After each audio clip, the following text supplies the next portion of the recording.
Including stoppage time, the Galaxy played more than 70 minutes of game time with a man advantage, and all they could muster was João Klaus's single goal in a 1-1 draw in Portland on Sunday. Hi, I'm James of Faithful Angelino Sports with a rapid recap of Galaxy soccer. If you enjoy talking about these 6-time MLS Cup champions, don't forget to subscribe to the channel. We talk Galaxy soccer a lot here, even in wasteful times such as these. A red card to Kamal Miller in the 20th minute rug pulled the Timbers and put the Galaxy in prime position to end multiple problematic streaks. For example, they're on a 3-match winless streak in MLS. They haven't won on the road since November 1st, 2024, when LA eliminated Colorado 4-1 in the first round of MLS Cup playoffs. That was before a presidential election, guys. By the way, their offense also isn't nearly as crisp on artificial turf. The Galaxy have not won on artificial grass since April 13th, 2024 up in Vancouver. Hat tip for that one, Chris Tucker. Appreciate it. But all they could manage was Klaus's 5th goal of the year. There were changes afoot for the Galaxy, at least in terms of trying to play defense. An abrupt change in goal, though, has not solved the chronic issues on the Galaxy backline. Coming off a 3-0 victory over clearly outmatched Mount Pleasant in CONCACAF Champions Cup on Thursday, it appeared as if manager Greg Vanney wanted to play the lukewarm hand of JT Marcinkowski over Novak Mikovic. Can you blame him? Mikovic has allowed 7 goals in MLS this year, which doesn't sound too bad until you realize 6 of those came in his last 2 matches. Did it make a difference? Hard to tell. Here's why. The Timbers had the Galaxy on their heels for much of the opening minutes of the match, and they drew first blood when Christopher Velde outfoxed Emiro Garces for an open shot on net. It's Velde's 2nd goal in as many matches, put Portland up in the 13th minute. And by the way, there is no reason to believe that momentum would have changed. But Miller gouged his spikes into the back of Klaus's ankle.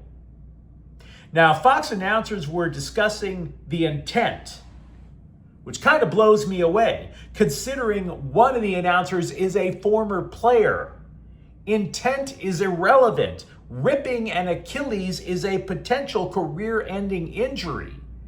That's why it gets a red card a lot of the time. Portland appeared to play with 5 on the back line after the red, which is understandable, but that enabled the Galaxy to have more possession. That also allowed them to advance a little further because Portland was in a defensive shell, and that enabled Marco Reus to create. The Timbers' backline appeared to shift towards Reus. After all, he is a Bundesliga legend. And when they shifted to Reus, that left Klaus wide open in the 6-yard box. Money. And moreover, after that red card, multiple critical stats swerved to LA's big advantage. The Galaxy shot 21 times. 21! 7 shots were on target. 9 corner kicks. There's an analytics stat called expected goals, and I'm not going to try to give you a stat that I can't explain. What I wish was a statistic is time in the opposing penalty area. The Galaxy spent so much time in Portland's 18.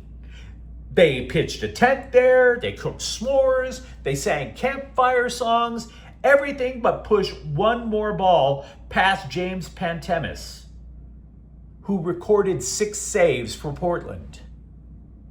The only potential excuse for getting a draw is that LA had played 9 matches in 32 days and had just gotten back from a match Thursday out in Jamaica. That would explain the first 20 minutes when the Galaxy looked like they were just playing in a fog. What that doesn't explain is more than 2/3 of the match with a man advantage. So no, we don't have a proper measurement about if the Galaxy defense improved with Marcinkowski in net, because the Timbers, again, obviously in a defensive shell. We don't know. LA invested heavily on the back line in the offseason, but Jakob Glesnes is out for a month with a calf strain, and Chris Rindolph has yet to play. I can't get it out of my head.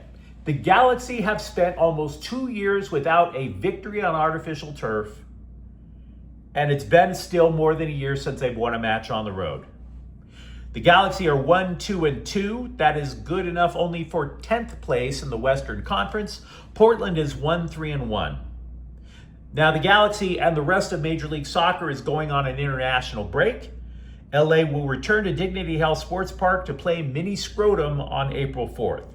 So, once again, your final score: Galaxy 1, Portland 1. And if you enjoyed reliving this frustration, don't forget to subscribe to the channel. We talk Galaxy soccer almost every day here. Thank you for watching. I'm James. We'll be back tomorrow morning. Faithful Angelinos is a Kian Cortel Queso production. Take care.